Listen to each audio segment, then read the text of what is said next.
Welcome back to the deep dive. We've got a huge stack of urgent security advisories, engineering notes, vendor statements. And our mission today is to really distill all of this massive high-stakes info drop into the essential actionable knowledge you need right now. Okay, so let's unpack this. We are focusing on a security event that, well, it hits the absolute foundation of enterprise technology. We're talking about a series of critical, actively exploited zero-day vulnerabilities, and they're affecting VMware ESXi. I mean, if you work in enterprise IT, cloud services, security, ESXi is probably the engine room. It's the bedrock that runs your organization's entire virtual setup.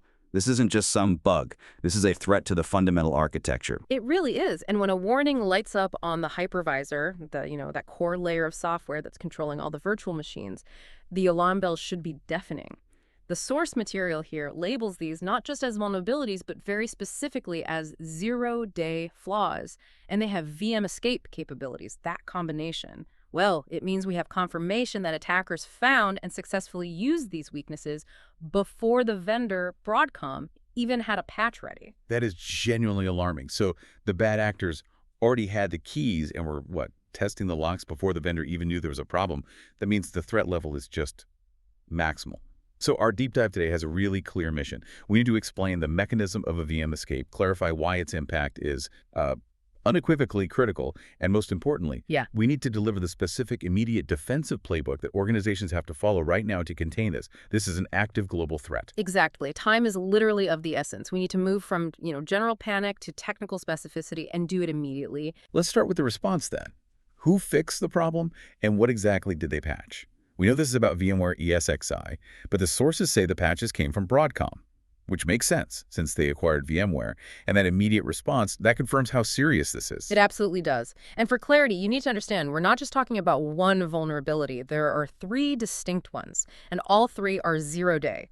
Broadcom, to their credit, acted quickly to get the fixes out for these three critical flaws. Are those CVE numbers the only way to track this, or is there something else in the sources that's, more alarming about how this is being exploited? The CVE identifiers are your battle flags. They're what you need to communicate with your engineering teams. They're essential, and they are. CVE 2025, 2022, 24, CVE 2025, 2022, 25, and CVE 2025, 22, 26. But the real signal flare, the detail that moves this from a high-severity alert to, like you said, an immediate crisis, is the confirmation that exploits for these specific flaws have been observed in the wild. That distinction is so crucial, isn't it? What does observed in the wild really mean for, the system administrator who's rushing to patch this morning? It means we are way past the theoretical stage. A theoretical risk is bad, sure. But observed in the wild means adversaries, whoever they are, have fully weaponized these three flaws. They've deployed them, and they've successfully breached systems globally. The sources are basically telling us that the attackers have a functioning exploit kit, and they are using it right now to compromise ESXi hypervisors. So this is a containment effort. It's not a preemptive defense exercise anymore. This just confirms the urgency. Wow, that definitely sets the stage for the attack itself. It all revolves around that term, VM escape. This is where the physics of virtualization, you could say, just break down. Okay, here's where it gets really interesting, and I think maybe the most terrifying part. For anyone listening who might not live and breathe hypervisors every day, let's define VM escape. So, we rely on virtualization for security, for segregation, for resource management. What exactly is the attacker breaking out of, and what do they get control of? That is the absolute core concept we have to get our heads around. Think of virtualization as creating dozens, maybe hundreds, of entirely self-contained independent server rooms. Those are the virtual machines, the VMs, and they're all housed within one giant building. That's your physical server. VMs are designed, by their very nature, to be mutually exclusive. So an attack on VMA should have zero impact, zero visibility on VMB. The operating system, memory, network access, it's all supposed to be strictly isolated. The hypervisor, ESXi in this case, it's sort of the chief security officer and the traffic cop for that whole building. It maintains the structural integrity of the walls between all those rooms. And a VM escape is basically finding a secret tunnel between the rooms. Precisely. A VM escape flaw, like these 3 0-days, is a critical structural weakness. It allows an attacker, once they've already compromised a single isolated room or a single VM, to bypass the hypervisor's controls entirely and just, break out of that virtual boundary. They are literally escaping their assigned virtual prison cell. That sounds like a catastrophic failure of the entire security premise. I mean, if I'm relying on virtualization to segment my web server from my, say, highly sensitive database server, and they're both on the same hypervisor, I just lost all of my segmentation. You lost it entirely. And the source documents, they detail two severe and distinct consequences of this. The first one, and it's arguably the most devastating, is that the attacker gains access to the hypervisor itself. And what does owning the hypervisor truly mean for an adversary? What can they do? It means owning everything. The hypervisor is the operating system for all the virtual machines running under it. It's the master key, the central controller. If an attacker owns the hypervisor, they can read the memory of every single guest VM, they can steal data, install persistent backdoors on every virtual server. They could redirect network traffic or even just quietly shut down entire virtualized environments for ransom or for sabotage. The hypervisor is the single point of failure that gives you total control. That's it. That explains why the criticality level is so high. If the hypervisor is compromised, there is no trust left in that entire physical host. So what's the second consequence the sources warn us about? The second consequence, which is almost as severe, is the peer-to-peer compromise. So even if the attacker doesn't immediately seize the entire hypervisor, a successful VM escape often lets them pivot directly to other VMs running on that same physical server. They jump from their compromised, isolated environment directly into its sensitive neighbors. Just imagine an attacker compromises a low-security dev server. They escape that VM, and suddenly they have unfiltered network access to the virtualized, highly restricted financial server running right alongside it. Suddenly, the hacker doesn't just control the computer they first targeted, they control the structure that holds all the sensitive workloads on that piece of hardware. It's the ultimate pivot point. Losing that fundamental isolation, that completely justifies the critical VM escape capabilities assessment we're seeing. Because if one single virtualized environment is compromised with these three flaws, these CVEs, 222.224, next to 222.225, and next to 222.226, the failure cascade makes the entire infrastructure on that hypervisor vulnerable.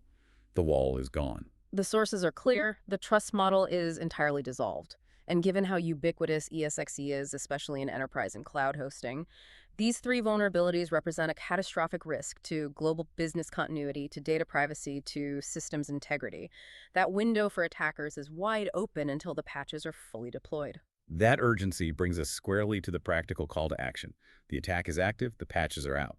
So what does an organization need to do specifically, based on the strategy in our sources? The sources outline a necessary three-pronged defense strategy, and you really cannot afford to skip any of these, especially not in a zero-day situation like this. Okay, let's start with the technical fix. Given the severity, what's the single most crucial defensive measure?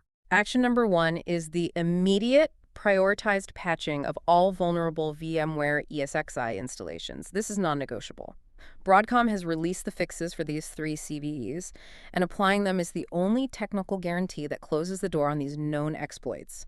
If your patch management process normally takes 2 weeks, you need to find a way to compress that to 2 days or less. For these systems, this has to be treated like emergency surgery. But patching can take time, right? Yeah. And systems might get missed, or maybe the initial compromise is still going on. And since we know attackers have already been successful, what parallel sort of human-centric defense do the sources say we need? That brings us to action number 2.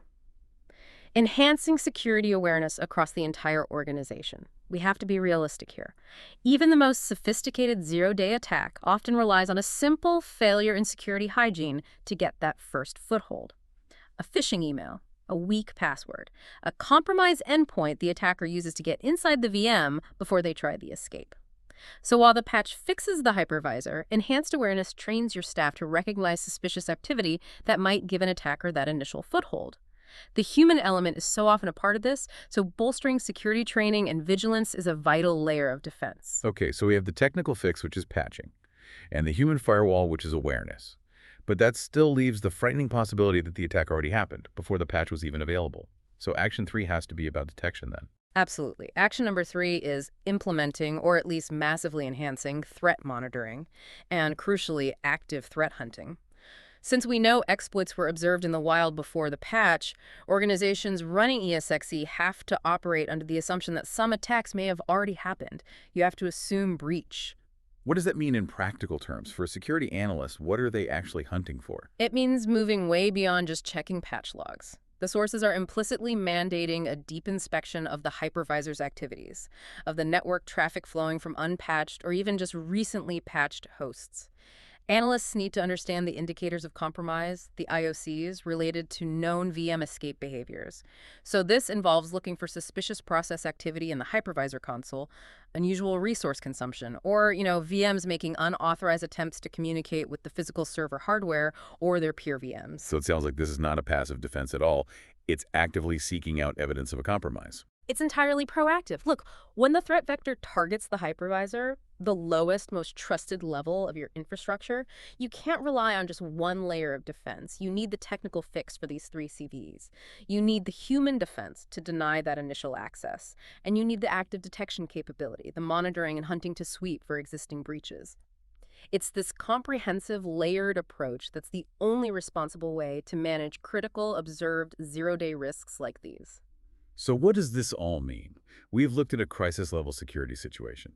3 distinct, actively exploited zero-day vulnerabilities affecting VMware ESXi that enable an attacker to perform a VM escape.